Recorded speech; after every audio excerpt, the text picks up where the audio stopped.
보통 일반적인 카야커들은 느린 템포의 패들링을 많이들 하게 됩니다.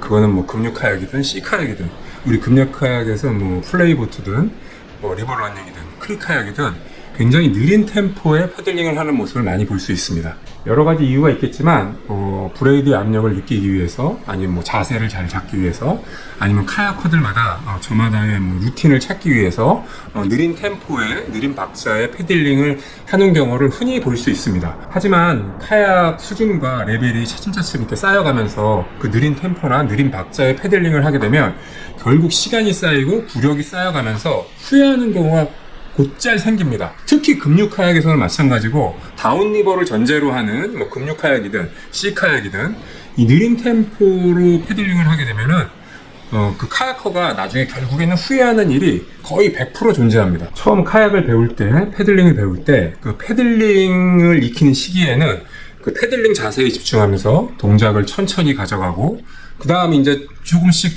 템포를 좀 빠르게 하면서 패들링 스트로크에 신경을 쓰다 보면 어느 순간에 이제 내 몸과 카야커의 자기 몸과 배와 조화를 이루면서 패들링을 하게 됩니다. 우리가 어릴 때 자전거를 타다 보면 이제 처음 그 핸들을 잡고 이렇게 페달질을 하잖아요. 근데 이제 얕은 뭐 오르막을 오르는 경우를 보면은 오른발 왼발 올라가다 보면 이렇게 딱 돌리면서 딱 힘을 주는 그 시기가 있잖아요. 핸들을 잡고 균형을 잡으면서. 카약도 마찬가지로 시간이 지나다 보면 자연스럽게 그 카야커가 스스로 그 물의 균형을 잡을 수 있고, 보트의 균형을 잡을 수 있고, 기본적인 안정적인 균형을 잡을 수 있는 컨트롤을 할 수 있는 몸의 균형이 생기게 되어 있습니다. 그러면서 급류가 익숙해지고, 다운리버가 익숙해지고, 뭐 C카약은 바다가 익숙해지고, 이러면서 기본적으로 숙련된 카야커로 조금씩 성장하게 됩니다. 느린 템포의 패들링은 우리가 보통 투어를 한 10km 내외를 많이 하잖아요. 뭐 그 이상 하시는 분도 있고, 뭐 저 같은 경우는 뭐 20km도 가끔 하고 그러는데, 보통 10km 내외 카약 투어를 많이 하게 됩니다. 뭐 C카약은 더 할 수도 있지만, 근데 이제 보통 우리가 이제 나이가 40대, 50대이다 보니까 웬만큼 한 6km, 뭐 많게는 10km 정도 되면은 힘이 빠지게 되어 있습니다. 10km 정도 타면 당연히 이제 지치게 되어 있을 거 아니에요. 그런데 이제 우리 급류 카약 같은 경우는 탈출을 하게 되거나, 아니면 뭐 C 카약 같은 경우는 이제 전복돼 가지고 리마운트를 하게 되거나, 이런 일이 서너 번 반복되면은 자연스럽게 카약과 힘이 빠질 수밖에 없어요. 그러면서 박자는 느려지지만 느린 감각의 패들링은 계속 유지하면서 할 수 있거든요.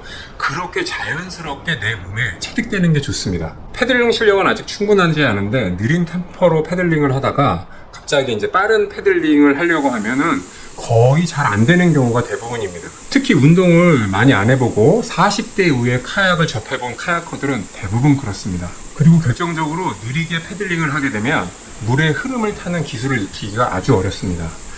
이거는 뭐 여러분들이 아시다시피 뭐 레피드 구간이 긴 구간, 예를 들자면 우리가 많이 아는 미산 3단 같은 경우, 그 레피드 구간이 계속 길게 이어지잖아요. 근데 사람들이 간혹 거기 가서 멈칫하면서 뒤집어지고 탈출하는 게 왜 그러냐면, 내가 속도를 못 내니까 한번 드랍을 뛰고 나서 빠른 템포의 패들링을 못 하다 보니까 드랍에서 떨어지고 잠깐 쉬고, 이러다 뒤집어지고, 아니면 뭐 패들링 기술이 약해서 뒤집어지고, 이게 그런 거에서 빠른 패들링을 못하는 데서 기인하는 겁니다. 속도가 나고 있을 때 속도에 가속력을 더 붙이는 기술,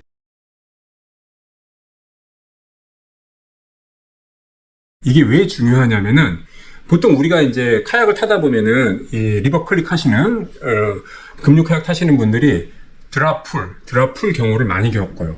드랍 다음엔 풀이니까 한번 부핑 스트로크를 하고 딱 안정화되고 멈춰있고, 또 한참 가다가 드랍 뛰고 풀, 또 좀 안정돼서 멈춰있고, 이러다 보니까 별다른 기술을 못 내는 거야. 내가 급류를 탔구나. 플로우가 계속 이어져요. 1, 2, 1, 2, 1, 2, 1, 2, 1, 2 계속 나가야 되거든요. 드랍에서 1, 2, 1, 2 또 나가고, 드랍 뛰고 1, 2 또 나가고, 1, 2 또 나가고, 이런 일이 계속 반복돼야 되는데, 카야커들이 패들링이 빠르지 않다 보니까 어떤 현상이 일어나냐면, 처음에 진입하면서 패들링이 아주 약한 사람은 부핑 스트로크도 안 하고 배발로 내려가고 안정화되고, 그 다음에 1, 2, 1, 2 나가야 되는데 나가지도 않고 거기서 또 후 대처를 하고, 이러다 보니까는 멋진 패들링과 멋진 모멘텀의 카야킹이 안 되는 거예요. 근데 이 빠른 템포의 빠른 리듬에 빠른 패들링을 하게 되면 어떤 일이 생기냐면, 진입하면서도 1, 2, 1, 2 가서 부핑, 떨어지면서 또 원투 원투 나가고 원투 원투 나가고 또 드라핑 그러면서 또 원투 원투 나가고 이게 가능하게 되거든요. 근데 느린 패들링을 하게 되고 작고 소극적인 수비적인 패들링을 하게 되면은 드랍 뛰면서도 안정화시키려고 그러고 드랍 뛰면서도 안정화시키려고 그러고 조금 웨이브만 있어도 또 안정화시키려고 이런 일이 계속 반복되면서 멋진 카야킹이 안 되는 겁니다. 멋진 패들링이 안 되는 거고요. 패들링 속도로 빨리빨리 패들링을 할 때 물의 압력을 느끼며 무겁게 빨리 패들링 하는 기술은 조금은 다른 기술입니다. 느리게 패들링 하면서 느리게 잡고 하는 기술은 또 다른 영역이거든요. 패들링을 빨리 하면서 브레이드의 압력을 무겁게 가져가는 기술과 패들링을 느리게 하면서 천천히 패들링을 무겁게 하는 기술은 정말 다른 기술이에요. 그게 같은 기술이라고 보시면 안 되고요. 평수나 약한 물에서 이 패들링을 꽂고 있으면서, 브레이드를 꽂고 있으면서 무겁게 가는 기술은 웬만한 카야커들은 거의 다 할 수 있습니다. 초보부터 중급자부터 고수까지. 뭐 고수는 하지도 않고요.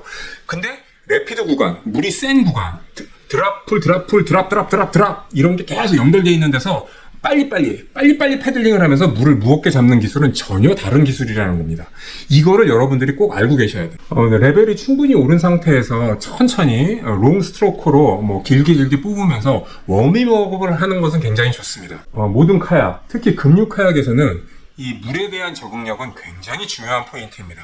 뭐 사람마다 차이는 있겠지만 뭐 교육이든 연습이든 트레이닝이든 뭐 훈련이든 뭐 투어든 어떤 면에서든지 차츰 진행되다 보면 시간이 흐르다 보면 물에 대한 적응력은 굉장히 높아질 수밖에 없습니다. 그래서 물에 대한 적응력이 높은 카야커가 같은 힘을 쓰더라도 힘이 덜 들고 같은 거리를 가더라도 힘을 덜 들이는 카야킹을 하게 됩니다. 힘을 덜 쓰는 카야킹을 하게 되니까 처음부터 끝까지 굉장히 힘 있는 카야킹을 하게 되는 건 자연스러운 이치입니다. 그러니까 운동 시간 대비 운동량은 적을 수밖에 없습니다.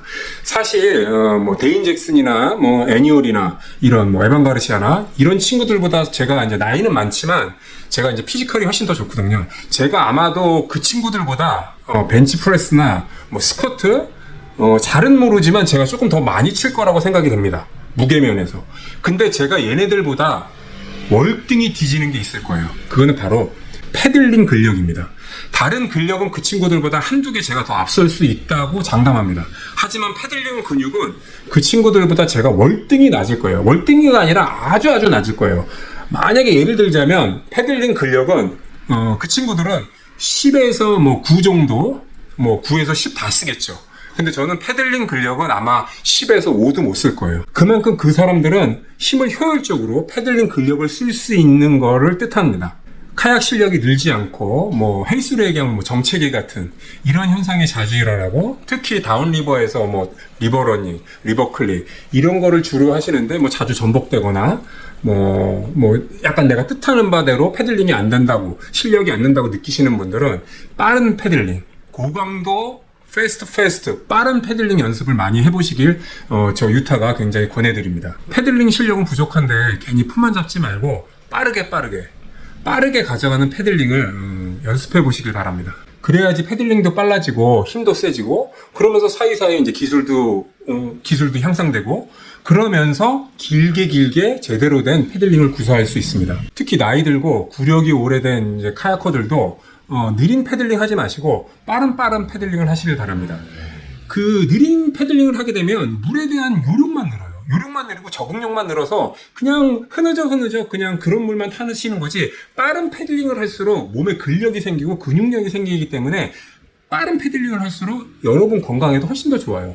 괜히 뭐 날씨 추워졌다, 뭐 어쩌다, 뭐 물이 어쩌다 이러면서 나는 나이 들었으니까 뭐 이 부하가 걸린다, 뭐 어쩐다 이런 거는 그냥 핑계일 뿐이에요. 여러분들이 지금 나이가 뭐 70, 뭐 80이 된 게 아니잖아요. 띠껏해야 40대, 50대, 뭐 많아봐야 60대고 이 정도면 아직까지 현대사회에서는 충분히 중년으로서 건강한 삶을 살 수 있습니다. 그게 건강 유지에도 좋고요.